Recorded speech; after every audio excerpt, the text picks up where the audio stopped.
I do not know how I managed to stay alive in the dead of winter with the injuries I had endured, nor can I recall how I made it unseen across the quarter, barefoot, nothing but a few coin in my frozen hand.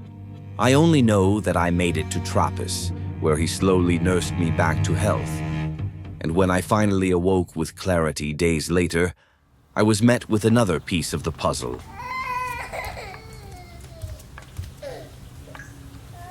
Trappist, could you tell us a story?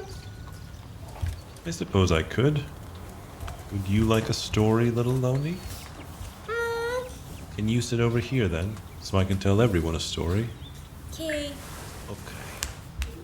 Ah, yes. I know just the one. A story from long ago. Go get a drink of water, love. We'll wait for you. Quoth, could you share some of your water there with Loney? There we go. All right. Here goes. It was a few hundred years or so, when people were plagued by sickness, famine, war, and they did bad things because there was no one around to stop them.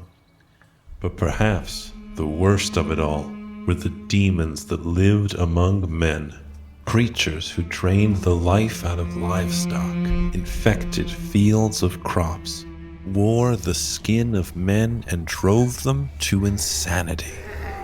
Beasts who ate humans, still alive, still screaming. Tehlu, who made the world, sometimes he saved us from the demons. But he was largely unhappy at how humans behaved in his world. Men and women were wicked. Tehlu finally found someone good in his world. A woman named Periel. Pure of heart, she only prayed for others, never for herself. He watched her closely. A life full of hardship, poverty, pain, and much misfortune, usually at the hands of wicked men. But she continued to pray for others with love in her heart. So Tehlu decided to visit her one night in a dream, bathing himself in splendor and sunlight. Do you know who I am? You must be Lord Tehlu, Periel answered, thinking, what an odd dream. Have you come to help my neighbor Deborah? Periel asked. Her husband hurts her. It's just not right.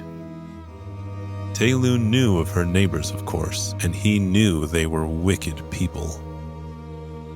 Why would I help Deborah when she spends her nights in other men's beds? Periel suspected this, but still she cared for her neighbors. Periel spoke out. This world is cold and hard. What sort of choices might you make if your neighbors were demons? Tehlu was quiet for a long time. Man is a wicked thing, he said.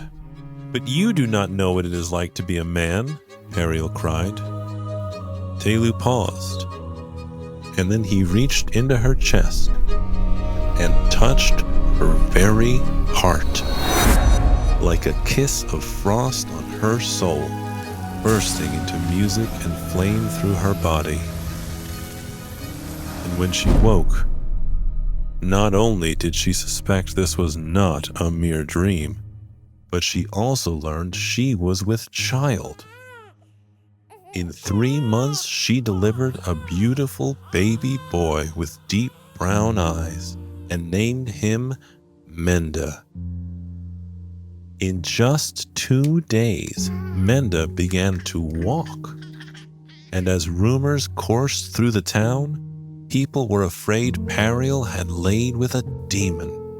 So they stormed her tiny house and demanded to see her baby. Alas, a beautiful young man walked out with deep brown eyes. He looked about 17. I am the one you seek, he said with a powerful voice. I am Periel's son.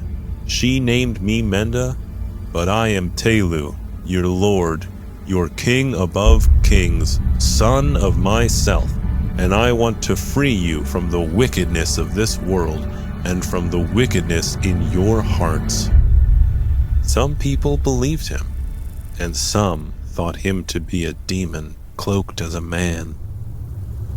Tehlu stepped forward and looked into their hearts and recounted their secrets, their desires, their prayers, and the crowd grew still. Tehlu drew a line in the dirt between him and the crowd and said in his beautiful voice, "There are two paths in my world. If you stay on that side, you will continue to find more and more pain. On my side, you will find pain and punishment now, as it cannot be avoided, especially for all the awful choices you've made. But as this is my path, you will also find glory here." A large man, a blacksmith, dropped his hammer and crossed the line to stand beside Tehlu. And Tehlu picked up the hammer and struck the man 3 times, sending the blacksmith to the ground in terrible pain. Then Tehlu caressed the blacksmith's face and said, "Thank you for crossing the line first. You are a brave man, and I shall rename you Wereth, Path Forger." Wereth could feel the pain leave his body the longer Tehlu's hand stayed on his face. One by one, every man and woman crossed the line, bore their punishment, and they were given a new name until no one was left on the other side but the screams of dying demons and 6 men. And as you know... Oh, Jasper. And as Trappist ran to comfort the other children, I quickly slipped back into unconsciousness.